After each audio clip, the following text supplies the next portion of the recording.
नमस्कार साथियों, स्वागत है आपका अपने YouTube चैनल BSM पाठशाला में। पिछली वीडियो में हमने चर्चा की थी राजस्थान के लोक देवता और देवियों के बारे में, और आज हमारा टॉपिक है राजस्थान के प्रमुख त्यौहार और मेले। तो चलिए चर्चा शुरू करते हैं। और पिछली वीडियो में जितनी भी मैंने व्याख्या की है उन सब पर गौर करना और उन्हें ध्यान से सुनना ताकि प्रश्न सही हो। बस वहीं से उठते हैं प्रश्न। तो हमेशा की तरह प्रश्नों की संख्या तो आज ही कम है, लेकिन जैसे ही हम व्याख्या पर चर्चा करेंगे तो हमारे क्वेश्चन 20 के लगभग पहुंच जाएंगे। और व्याख्या को ध्यान से सुनना। तो चलिए शुरू करते हैं। पहला प्रश्न है, निम्नलिखित में से गलत युग्म को पहचाने। यहाँ पे हमें गलत युग्म पहचानना है। पहला है बाबू महाराज मेला धौलपुर में बढ़ता है। दूसरा बेणेश्वर मेला डूंगरपुर। तीसरा बादशाह मेला ब्यावर। चौथा है वृक्ष मेला खिंचन। तो यहाँ इन जिलों में से गलत कौन सा है वो बताना है। तो यहाँ बाबू महाराज का मेला अगर देखें तो धौलपुर में बढ़ता है, यह बिल्कुल सही है। और इसे याद रखने की एक ट्रिक है कि बाबू कैसा है, धोला धोला यानी कि गोरा है। और अगले पर बात करें तो बेणेश्वर मेला डूंगरपुर में बढ़ता है, जो कि माघ पूर्णिमा को बढ़ता है। इसकी तिथि भी पूछी जा सकती है, माघ पूर्णिमा। और यह आदिवासियों का कुंभ है, बागड़ का पुष्कर है, ये दो इसके उपनाम भी है। और यह सोम माही जाखम नदियों के संगम पर बढ़ता है। ये इसकी चारों ही बातें याद रखनी है, एक न एक बात तो पूछी जाती है। तीसरा ऑप्शन है हमारा बादशाह का मेला ब्यावर, ये भी बिल्कुल सही है। बादशाह का मेला ब्यावर अजमेर में बढ़ता है। और चौथा है वृक्ष मेला खिंचन।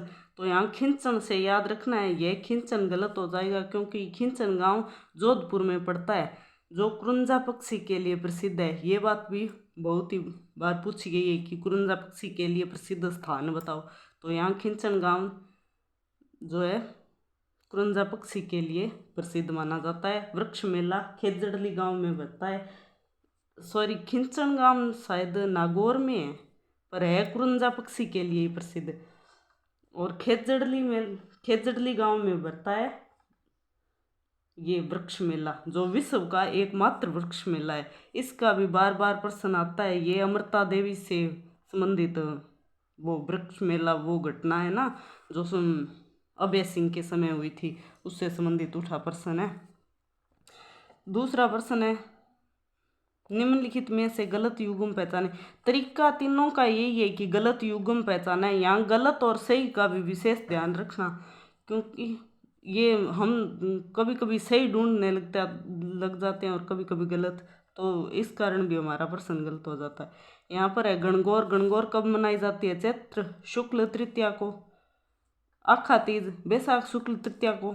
छोटी तीज श्रावण शुक्ल तृतीया को। बड़ी तीज भाद्रपद शुक्ल तृतीया को। गणगौर की बात करते हैं। यहाँ गणगौर कई बार बनाई जाती है, कई तरह की बनाई जाती है। तो गणगौर चैत्र शुक्ल तृतीया को, ये तिथ तो सही है, ये भी बात सही है।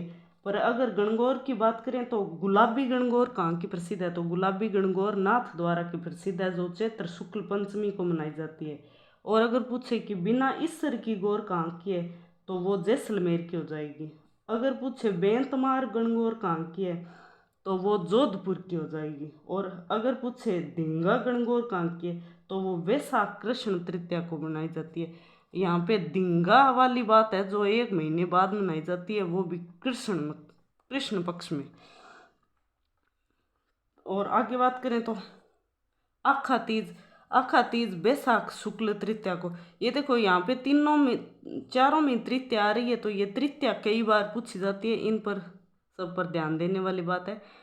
आखा तीज बैसाख तृतीया को, ये बात भी सही है। छोटी तीज श्रावण शुक्ल तृतीया को, ये भी आपको पता होनी चाहिए कि त्योहारों का प्रारंभ कहाँ से होता है। तो इस श्रावण शुक्ल तृतीया से होता है।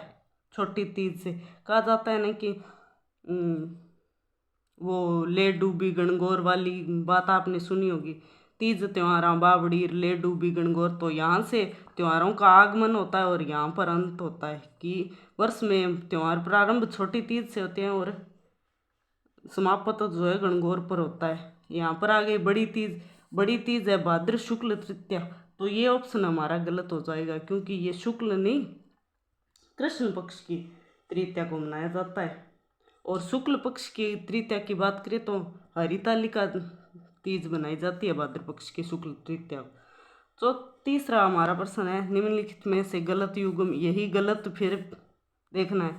मरु महोत्सव जैसलमेर में, थार महोत्सव बाड़मेर। ये थार और मरु है ना, ये बार बार पूछा जा रहा है और इसमें बच्चा कंफ्यूज होता है, क्योंकि जैसलमेर में ज़्यादा दौरेदारी हैं, तो ये थार मरुस्थल जैसलमेर को टिक कर देते हैं, जो गलत हो जाता है।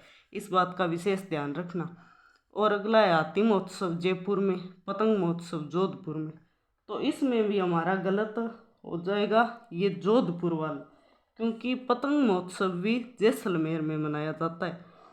और एक बात मैं भूल गई कि ये कौन से माह में मनाए जाते हैं, इस बात की भी गौर रखना और देखना।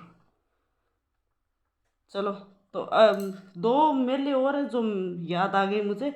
एक तो पुष्कर मेला जो कार्तिक पूर्णिमा को मनाया जाता है, और एक कोलायतजी बीकानेर वाला मेला, वह भी कार्तिक पूर्णिमा को मनाया जाता है। इनके बारे में भी बार बार पूछा जा रहा है, तो इसका भी ध्यान रखना। वैसे तो त्यौहार और मेले बहुत हैं, पर इतनी लंबी वीडियो कोई बहुत ज़्यादा हो जाती है, इसलिए मैंने खास इतने ही प्रश्न चुने और व्याख्या की। मेरी व्याख्या को ध्यानपूर्वक सुनना, क्योंकि आजकल डिजिटल ज़माना है, बच्चे पसंद तो नहीं करते ऐसे लिखे हुए प्रश्न। फिर भी मैं कोशिश कर रही हूँ कि अगर मेरे ये 3 प्रश्न के साथ साथ 20 प्रश्नों की व्याख्या सुनता है तो शायद कोई 1-2 प्रश्न सही हो जाए। मेरी वीडियो पसंद आई होगी, पसंद आई है तो लाइक और शेयर करना, अपने और साथियों को जोड़ना, ताकि हम भी डिजिटल क्लासरूम में लाइव रूप में आए। थैंक्स।